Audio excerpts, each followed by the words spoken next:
I'm really trying to do climate work at this point in a completely different way than I have done it in all of these other settings, which is really to kind of work on what I consider paradigm shift and getting people to notice the ways in which we have been disconnected from the earth.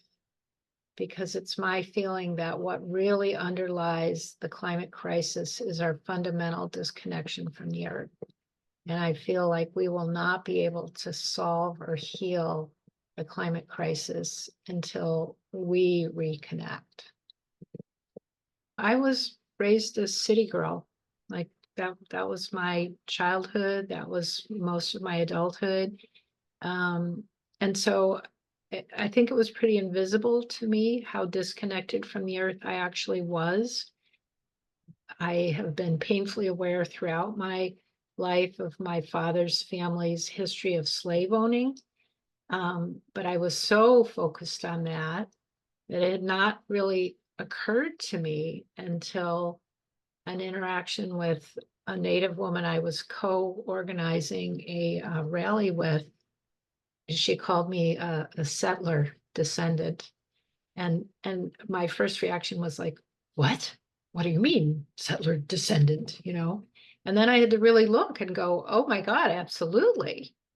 Like original colonizers of Virginia. Um, and so as I looked at that, I came to understand that, my family had been very involved in um, a mentality that said the earth is here to take, to own, to extract from. There's been this historic um, way to justify a domination position of humans being dominant over the earth and and other cultures. And so that paradigm is deeply, deeply embedded, but in a way that I think is largely invisible to us. Like when I invite people to look at their family history, people are like, wow, this is not the part that got talked about. Right. It's not the part that got talked about. About halfway through my climate activism, started focusing on trees. And when I started focusing on trees, it was really from a very left brain, like trees are a climate solution. They suck down carbon, therefore we should protect them. Completely just rational. Um, but the more I was working on trying to protect trees, the more I was learning about trees, which, most of us don't actually learn that much about trees. So people tend to think of them as beautiful or as sources of wood. And that's about how far our understanding goes.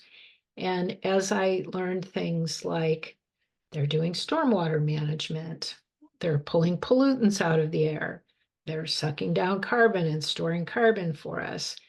There's all these health benefits. There's lower asthma rates where there's trees around. There's mental health studies that show that people have less depression if they can even see a tree out the window, on and on and on. So as I started learning all these things about trees, my appreciation of trees deepened and I felt more affinity for them. But I still didn't get it on this really very fundamental level. Sort of what happened for me in that moment with the trees was I realized I hadn't actually been in relationship with them. Here they were in my environment and they were doing all these things that I now understood they were doing, but I wasn't in relationship with them. And I've had a lot of experiences like that in the last years. I'm just coming to see more and more. Um, and some of it is also, I think, the um, coming to see the colonization of my own mind and then trying to decolonize my mind. I kind of feel like God is weeping, like this is the creator of this incredible earth, and these terrible, terrible things are happening to the earth. I can't imagine God has anything other than grief about that. And God is always there as a spark for our conscience, to call us home to the truth. We're still in this experiment. Like we are still in the midst of it all. And I think that's why it is really important for us each to listen to what is my part, what should I be doing? And I think that God is pulling for us, but I think we have to we have to do our part of this as well. My science brain can tell you, oh, we've passed the turning point, like we've really screwed up. But then, science also keeps discovering ways the earth has to heal itself that they didn't know 10 years ago.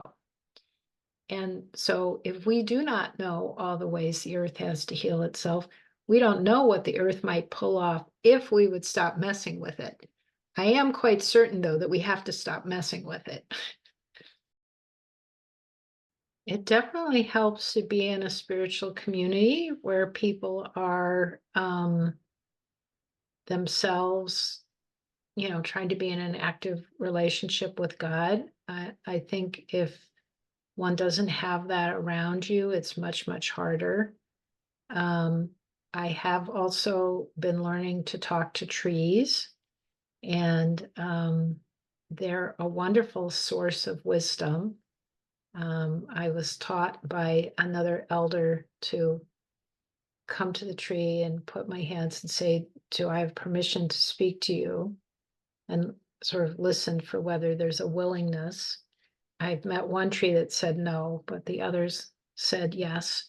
And I've put some question out, and it really is like receiving a message in meeting. I hear words, and they're not words that are coming out of my head, and they've been actually really healing, really helpful guidance.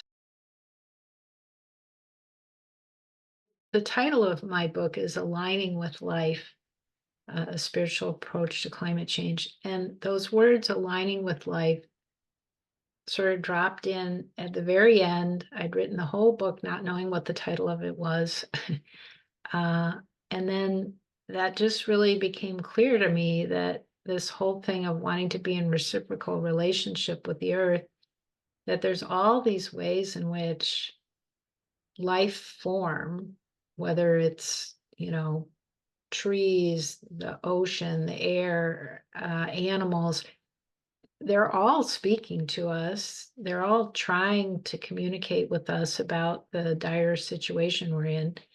And when we're acting in destructive ways, we're cut off. We're not listening. We're doing our own thing. And when we come into a healing path, we're aligning.